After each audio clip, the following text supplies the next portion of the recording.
Sisi ofisi ya wakili mkuu wa serikali tuna mikakati ya kufanya in-house training ndani na nje ya nchi. Lazima tupeleke mawakili wetu kufunzwa na wakufunzi wabobezi pia wa kimataifa. Na nalielezea pia kwa kirefu kidogo, ni jambo ambalo pia tumeanza kulifanya siku za karibuni. Mawakili wetu wanafunzwa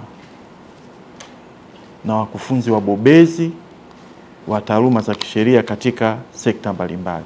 Kwa hiyo si tu changamoto, lakini tu nia yetu hasa sisi, wala sio kwenye changamoto, ni kujinoa.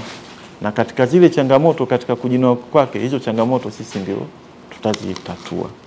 Wenzetu mahakama wamepiga hatua sana kwenye mifumo,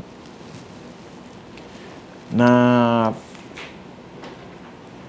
hatuna budi kama ofisi ya serikali kuboresha mifumo ili twende sambamba na wenzetu wa mahakama. Kwa nini? Kwa sababu kama ofisi ya wakili mkuu wa serikali, 85% hadi 90% ya shughuli zetu ni mahakamani.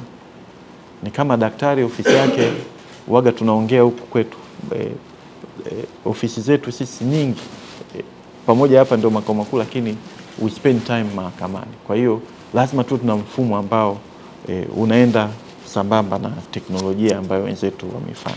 Kwa hiyo ni mfumo muhimu sana. Utafanya tuweze kutunza kumbukumbu zetu, ili hata wenzetu wanapokuja miaka 20-25 ijayo, basi kumbukumbu ya mashauri fulani yanakuwepo na mwendelezo wa kazi nzuri ya ofisi inayofanya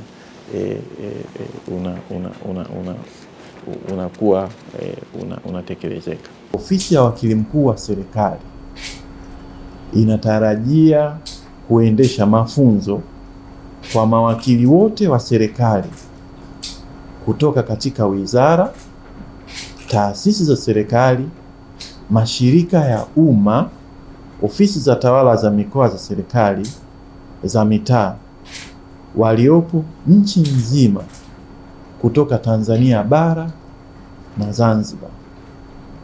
Naomba nirudie,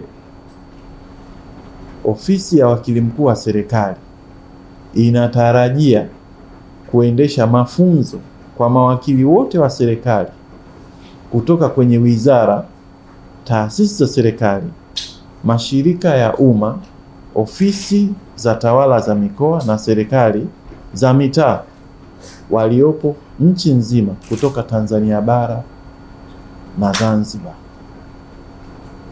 Kwa hiyo ninayo pia furaha ya wanasheria wa serikali wa wenzetu upande wa pili wa Zanzibar watakuwepo katika mafunzo hayo. Kwa hiyo kuweka ile taswira ya nchi yetu. Na mafunzo hayo yatafanyika kuanzia tarehe 2 mpaka tarehe 4 Juni katika ukumbi wa mikutano wa AICC Arusha.